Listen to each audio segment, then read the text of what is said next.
Hi guys, welcome back to my channel. Welcome to another episode of Answering Teenagers Question, episode 2. Right. After this video, I'm going to give a backstory of how I got the questions I'm answering. But let's jump right into today's question.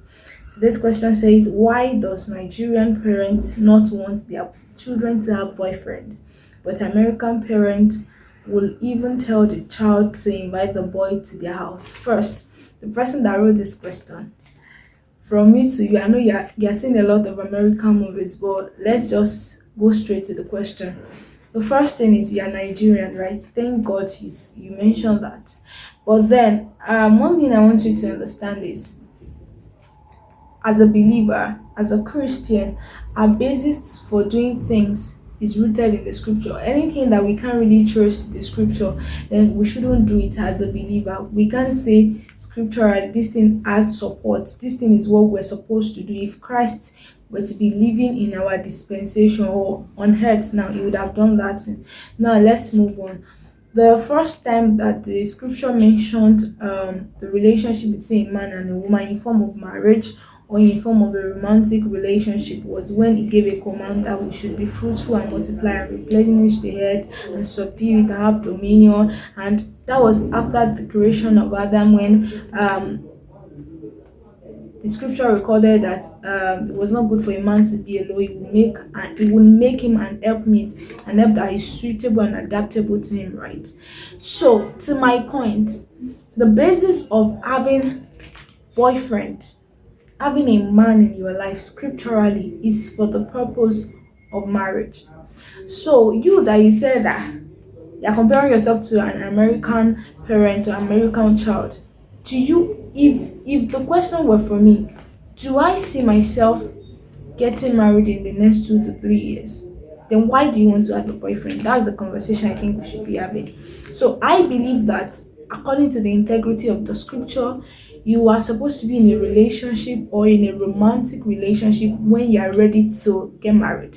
To get married in the next couple of years or something. So to be fair, you don't want to get married, you are not reproducing after your kind, then why should you be in a relationship? Why should you have a boyfriend? Why should you be dancing around what you don't want to taste? Why should you set yourself up for trouble? Do you get?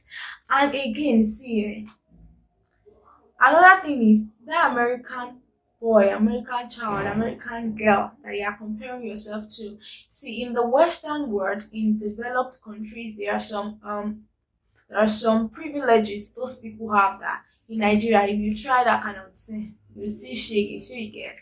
I'm saying this because now you're comparing yourself.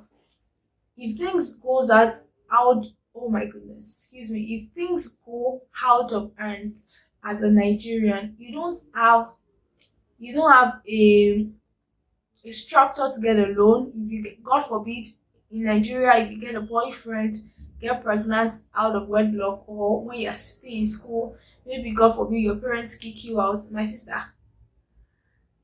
there's no loan that will help you compared to the people you're comparing yourself with. If they get pregnant, there see everything is literally has a system and structure around it that will get them still, that will afford them the abilities to still get their life back together, in quotes. But you don't have that privilege in Nigeria. So primarily we do things because the scripture commands it. We do things because we can trace it back to the scripture. It's something, is our manual of living life as a believer. So if you want to have a boyfriend and you are not ready to get married, I'm sorry. It sounds old school, but that's what I believe in, and according to the integrity of scripture. Do you get? So thank you so much for coming along into this question. I hope he answered the question. Anyways, if you have any thing to add, maybe I forgot, you can just drop it down below in the comment section. Also, these questions came about. We had a program in church where we gave the teenagers liberty to ask questions. I teach the teenagers church and youth anyways, but so we gave them liberty to ask any question, more like a sit down and gist Sunday, and they had asked quite a lot of questions. So I gathered those questions and I said, you know what, I was going to prefer answers to them episode by episode, so that it won't have a long stretch of of video or of question and answer, whatever. So just watch out for the question. This is episode 2. So that's how I got the questions I'm answering. And if you have any question for me as well, you can just drop it down below in the comment section. Please subscribe on your way out, and I will see you in my next video. Till then, stay safe and God bless you. Bye.